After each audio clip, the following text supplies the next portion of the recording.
विद्यार्थी मित्रांनो, कालच्या आपल्या व्हिडिओमध्ये म्हणजे आतापर्यंत झालेल्या 3 व्हिडिओमध्ये आपण मराठ्यांच्या इतिहासाची साधने आणि मराठ्याच्या इतिहासाची साधने पाहत असताना 2 साधने ते म्हणजे भारतीय भाषेतील साधने आणि परकीय भाषेतील साधने या 2 भाषेतील म्हणजेच उपलब्ध साधनाचा आपण विचार करत आहोत. तर वाङ्मयीन साधनाचा विचार करता भारतीय भाषेमधल्या जी साधनं आहेत त्यामध्ये आपण संस्कृत भाषेमधले साधने त्यामध्ये number 1 Shivbharat, number 2 Anupuran, number 3 Radha Madhav Vilas Champu, number 4 Pranal Parvat Grahan आख्यान आणि त्याच्यानंतर नंबर 5 राज व्यवहार कोश, नंबर 6 शिवराज्याभिषेक कल्पतरू, नंबर 7 राजाराम चरित्रम. या 7 ज्या संस्कृत भाषेमधल्या साहित्याची म्हणजेच मराठ्यांचा इतिहास आपण समजून घेत असताना या वेगवेगळ्या वाङ्मयीन साधनामध्ये जी रचना आढळून येते यावरून किंवा यामध्ये जे वर्णन आढळून येते यामधून सर्व तत्कालीन स्थितीच्या ज्या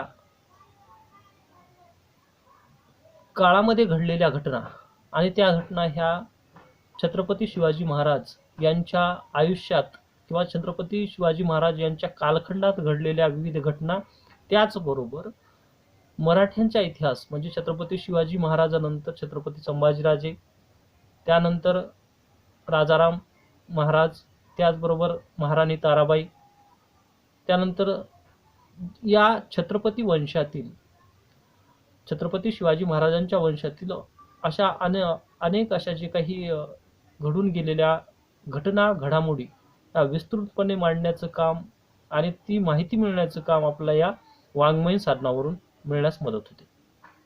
आता आपण आतापर्यंत ज्या वाङ्मयीन साधनाचा अभ्यास करत होतो त्यामध्ये भारतीय भाषेतील वाङ्मयीन साधने आहेत, त्यामध्ये संस्कृत भाषेतल्या 7 साधनाचा अभ्यास आपण पाहिला. आता आपण हिंदी भाषेतील 2 साधने या 2 साधनांची माहिती पाहणार आहोत. म्हणजे संस्कृत भाषा ही तत्कालीन स्थितीमध्ये सर्वात जास्त वापरात येणारी एक भाषा म्हणून ओळखली जात होती. त्यानंतर आपण हिंदी भाषा आणि या हिंदी भाषेच्या साधनाबद्दल माहिती पाहत असताना हिंदी भाषेमधलं 1 नंबरचं साधन आहे ते म्हणजे शिवराजभूषण. आता हिंदी भाषा ही तत्कालीन स्थितीमध्ये जो उत्तर भारतातला जो भाग आहे या भागामध्ये ती बोली भाषा म्हणून ओळखली जात होती. महाराष्ट्रात सर्वात जास्त मराठी जी काही मराठी भाषा आणि त्याचबरोबर मुघलांनी जी भाषा प्रचलित आणली होती सल्तनत घराण्यांनी, हिंदी भाषा ती काही प्रमाणात चालत होती.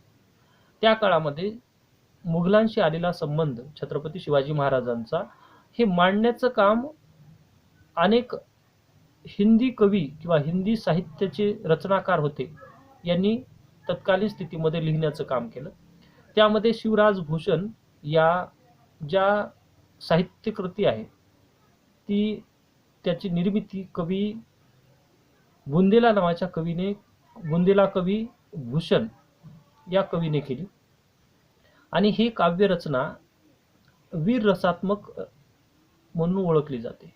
म्हणजेच एखादा वीर युद्ध करतानाची परिस्थिती, त्याचं केलेलं वर्णन, त्यामध्ये छत्रपती शिवाजी महाराजाच्या कालखंडातील जे काही असंख्य जे काही त्यांच्यासोबत असणारे मावळे होते त्यांनी आपला जो पराक्रम दाखवला त्यावेळेस वेगवेगळ्या ठिकाणी बाजीप्रभू देशपांडे असतील, तानाजी मालुसरे असतील, अशा वेगवेगळ्या जे काही सरदार होते त्याचबरोबर छत्रपती शिवाजी महाराजांनी दाखवलेला शूरवीरपणा हे त्या काळामध्ये वीर रसात्मक म्हणजेच एक स्फूर्तिदायी प्रेरणादायी असं लिखाण करण्याचं काम शिवराजभूषण या साहित्य रचनेतून लक्षात येते.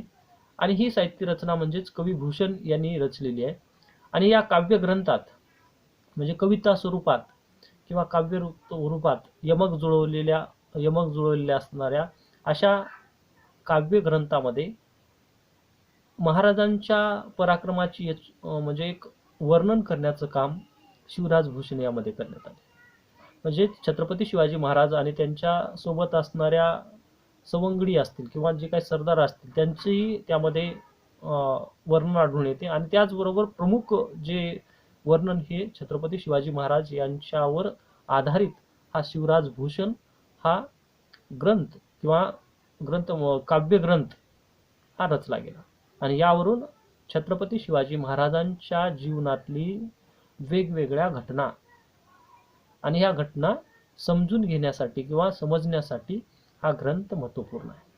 छत्रपती शिवाजी महाराजांनी केलेल्या आपल्या वेगवेगळ्या लढाया असतील, प्रतापगडाच्या पायथ्याशी केलेला अफजल खानाचा वध असेल, त्याचनंतर जो काही शाहिस्तेखान आहे, शाहिस्तेखानावर केलेला हल्ला असेल, अशा वेगवेगळ्या ज्या काही घटना घडामोडी मांडण्याचं काम या शिवराज भूषण या काव्यग्रंथातून आढळून येते. एक नंबर हे हिंदी साधनामधलं एक साहित्य रचना किंवा काव्य रचना म्हणून ओळखली जाते. त्याच्यानंतर 2 नंबर आहे छत्रप्रकाश. आता हा छत्रप्रकाश काव्य जो ग्रंथ आहे यामध्ये लालक वीरचित छत्रप्रकाश या काव्याचा हिंदी अनुवाद म्हणजेच मराठ्यांच्या इतिहासावर प्रकाश टाकणारा किंवा मराठ्यांचा इतिहास एक चांगल्या पद्धतीने समजून घेण्यासाठी प्रेरणा देणारा हा ग्रंथ म्हणून ओळखला जात होता.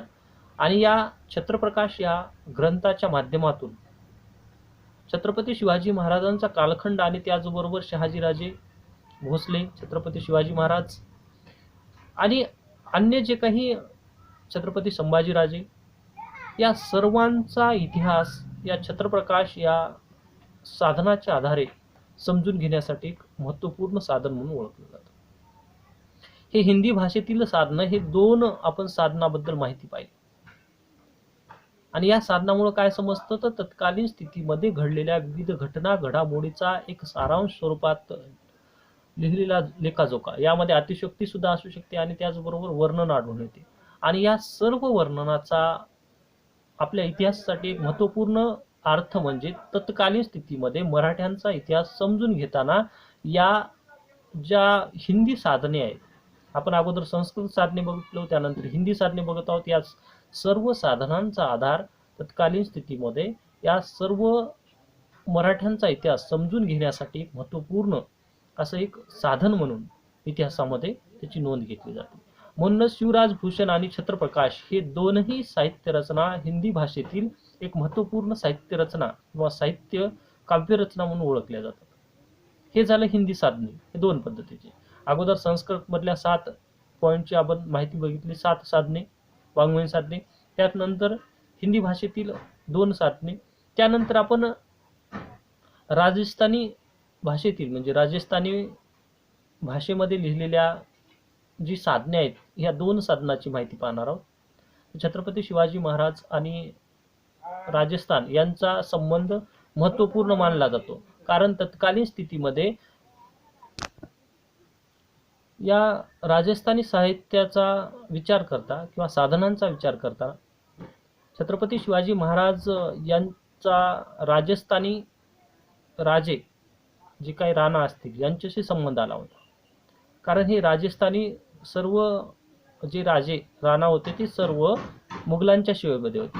आणि तत्कालीन स्थितीमध्ये त्या काळामध्ये छत्रपती शिवाजी महाराज आणि मिर्झा राजे जयसिंग यांच्याशी जो घनिष्ठ असा संबंध दिसून येतो. म्हणून छत्रपती शिवाजी महाराज आणि मिर्झा राजे जयसिंग यांच्यामध्ये तह घडून आला होता. आणि एक मध्यस्थी करण्याची भूमिका सुद्धा मिर्झा राजे जयसिंग यांनी छत्रपती शिवाजी महाराजांशी केला आणि आग्रा भेट घडून आणली होती. हा वृत्तांत जो लिखित स्वरूपात राजस्थानी भाषेमध्ये आढळून येतो, तसा विचार करता छत्रपती शिवाजी महाराज यांचा वंशज, हे वंशज म्हणजे छत्रपती शिवाजी महाराजांचं मूळ स्थान हे राजस्थान म्हणून ओळखलं जातं आणि सिसोदिया घराणे. आता राजस्थानी साधनाचा विचार करता मिर्झा राजे जयसिंग व शिवाजी महाराज यांचा घनिष्ठ संबंध आढळून येतो, मैत्रीपूर्ण संबंध. आणि मिर्झा राजांनी औरंगजेबाला व स्वतःचा पुत्र रामसिंहाला दक्षिणेतून अशी अनेक पत्रे लिहिली.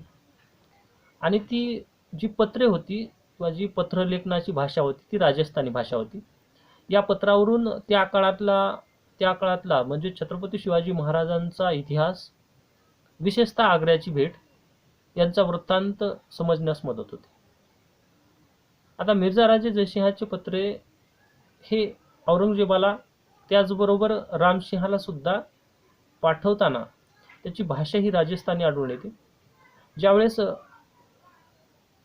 शिवाजी महाराज यांच्याशी तह झाल्यानंतर आग्रा भेट ठरली गेली आणि शिवाजी महाराजांना आग्रा येथे बोलवण्यासाठी म्हणून मिर्झा राजे जयसिंग यांनी मध्यस्थी केली. पण औरंगजेबाने छत्रपती शिवाजी महाराजांना आग्र्यामध्ये आल्यानंतर त्यांनी कैदेत टाकण्याचा प्रयत्न केला. कैदेत टाकलं. त्या काळामध्ये घडलेल्या घडामोडी, त्याचबरोबर मिर्झा राजे जयसिंहाचा पुत्र रामसिंह हा छत्रपती शिवाजी महाराजांसोबत होता.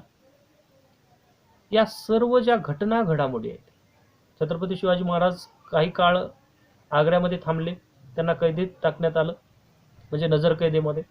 शेवटी त्यांनी आपल्या कूटनीतीचा वापर करून औरंगजेबाला जशास तसं उत्तर देण्याचा प्रयत्न केला आणि ते त्या ठिकाणून निसटले, एका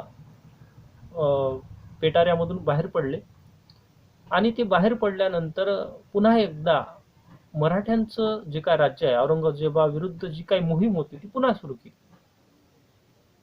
आणि या महाराजांची आग्रा भेट मध्ये जे वर्णन आढळून येतं त्यामध्ये शिवाजी महाराजांना औरंगजेबाच्या दरबारामध्ये एक मानाचं पद न देता सामान्य सरदार, जे सरदार छत्रपती शिवाजी महाराजांकडून हार पत्कारली होती त्यांच्या रांगेमध्ये उभा टाकून एक मान स्वीकारण्यासाठी, म्हणजे छत्रपती शिवाजी महाराजांचा कमीपणा दाखवण्यासाठी, अपमान करण्याचा एक प्रयत्न तत्कालीन स्थितीमध्ये औरंगजेबाने करण्याचा प्रयत्न केला.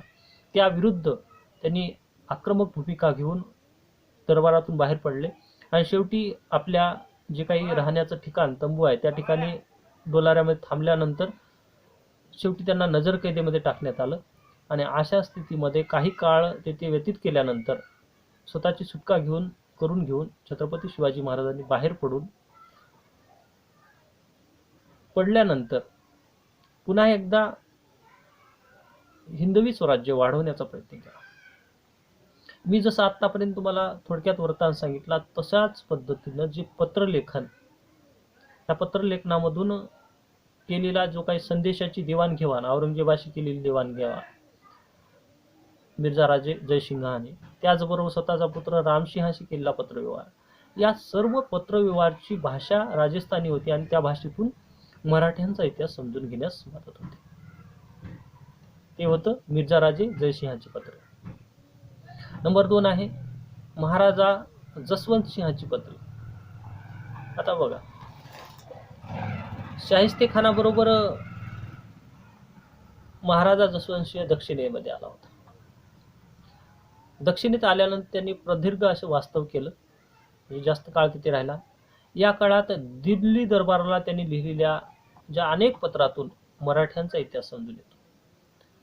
शाहिस्ते खानाने पुण्याच्या परिसरामध्ये जी काही हिंसक प्रवृत्तीने, म्हणजेच मराठ्यांच्या प्रदेशाची नासधूस करायला सुरुवात केली, छत्रपती शिवाजी महाराजांना कोंडीत पकडण्याचा प्रयत्न केला, पुण्याच्या किल्ल्यामध्ये त्यांनी वास्तव्य केले. त्याचबरोबर छत्रपती शिवाजी महाराज म्हणजेच तत्कालीन स्थितीमध्ये दक्षिणेमधला जो प्रदेश, त्याचबरोबर छत्रपती शिवाजी महाराजांचं वाढतं प्रभुत्व, शाहिस्ते खानाने काढलेली मोहीम, त्याचबरोबर त्या मोहिमेमध्ये आलेले यश अपयश, या सर्व बाबी त्या काळामध्ये पत्रलेखनाच्या माध्यमातून जसवंत सिंहाने जे पत्रव्यवहार केला की औरंगजेबाशी पत्रव्यवहार केलेला. या पत्रव्यवहाराची भाषा ही राजस्थानी होती आणि या पत्रव्यवहारातून तत्कालीन स्थितीच्या घटना घडामोडी ज्या मराठी साधनामध्ये संस्कृत भाषेमध्ये जशा आढळून येतात त्याच पद्धतीने राजस्थानी भाषेमध्ये आढळून येतात. आणि यावरूनच त्या काळात ज्या घटना घडामोडी घडून आल्या किंवा ज्या बाबी लक्षात आल्या यावरून छत्रपती शिवाजी महाराजांचा इतिहास समजून घेण्यासाठी एक महत्त्वपूर्ण योगदान दिलं जातं. म्हणजे राजस्थानी जे काही राजे होते, जे मुघलांची अधीनता त्यांनी स्वीकारली होती बादशाह अकबराच्या काळामध्ये, त्यानंतर परंपरागत त्यांच्या कुळातील किंवा त्यांच्या राजवंशातील लोकांनी जहागीरची वंश परंपरागत राजसत्ता मान्य केली, त्यानंतर शहाजहानची केली आणि त्यानंतर औरंगजेबाची. आणि औरंगजेबाच्या कालखंडात घडलेल्या घटना घडामोडी, दक्षिणेमधली जी मोहीम औरंगजेबाने दक्षिणेचा पूर्ण प्रदेश जिंकून घेण्यासाठी वेगवेगळ्या मोहिमा आखल्या, त्यामध्ये आपला मामा शाहिस्तेखान याला पाठवलं आणि छत्रपती शिवाजी महाराजांचा पूर्ण बंदोबस्त म्हणजे संपूर्ण बंदोबस्त करून दक्षिणेची मोहीम फत्ते करण्यासाठी किंवा ती पूर्ण मिळवून घेण्यासाठी एक महत्त्वपूर्ण मोहीम होती. त्यावेळेस जसवंत सिंह सुद्धा त्यांच्यासोबत होता. यांनी केलेलं जे काही त्या ठिकाणचं वर्णन यावरून त्या काळातल्या म्हणजे तत्कालीन स्थितीमधल्या घटना घडामोडीची माहिती मिळण्यास मदत होते. म्हणून राजस्थानी साधने हे सुद्धा मराठ्यांच्या इतिहासासाठी एक महत्त्वपूर्ण साधन म्हणून ओळखलं जातं. तर आतापर्यंत आपण या पिरियडमध्ये एकूण 4 साधनं बघितली. ती साधने म्हणजेच हिंदी साधने. हिंदी साधनामध्ये नंबर 1चं साधन म्हणजे शिवराज भूषण आणि ह्या शिवराज भूषण या काव्यरचनेची निर्मिती सुप्रसिद्ध बुंदेला कवी भूषण यांनी केली होती. आणि त्यानंतर छत्रप्रकाश हा जो 2 नंबरचा काव्यग्रंथ होता, त्यामध्ये लालक वीर चरित्र छत्रप्रकाश या काव्याचा हिंदी अनुवाद मराठ्यांचा इतिहास समजून घेण्यासाठी एक महत्त्वपूर्ण योगदान देतं. त्यानंतर राजस्थानी भाषेतील साहित्य लक्षात घेताना मिर्झा राजे जयसिंहाचे पत्र, त्यामध्ये मिर्झा राजे जयसिंह यांनी छत्रपती शिवाजी महाराज, त्याचबरोबर औरंगजेब आणि स्वतःचा पुत्र रामसिंह यांच्याशी केलेला पत्रव्यवहार यांची माहिती मिळते आणि त्यात तत्कालीन स्थितीची घटना घडामोडी समजून येतात. आणि 2 नंबरचाच राजस्थानी भाषेतील साहित्य म्हणजे महाराजा जसवंतसिंहाची पत्रे. या पत्रातून शाहिस्ते खान जो दक्षिणेमध्ये छत्रपती शिवाजी महाराजांचा बंदोबस्त करण्यासाठी आला होता त्यावेळेस जसवंतसिंह सोबत होता आणि त्या जसवंतसिंहाने औरंगजेबाशी केलेल्या पत्रव्यवहारातून मराठ्यांचा इतिहास समजून घेण्यासाठी एक महत्त्वपूर्ण मदत होते. या साधनाच्या माध्यमातून तत्कालीन स्थितीमध्ये हिंदी साधने आणि राजस्थानी साधने ही पूर्ण पद्धतीने एक व्यवस्थित मराठ्यांचा इतिहास समजून घेण्यासाठी महत्त्वपूर्ण ठरतात. तर उद्याच्या भागामध्ये आपण कानडी साधने जी होती त्या साधनाची माहिती पाहणार आहोत. नंबर 1चं आपण आतापर्यंत पाहिलेल्या साधनामध्ये संस्कृत भाषेतील साधने म्हणजे भारतीय भाषेतील साधने पाहत असताना संस्कृत भाषेतील साधने, हिंदी भाषेतील साधने, राजस्थानी साधने या 3 भाषेतील साधनाचा आपण आतापर्यंत माहिती पाहिली.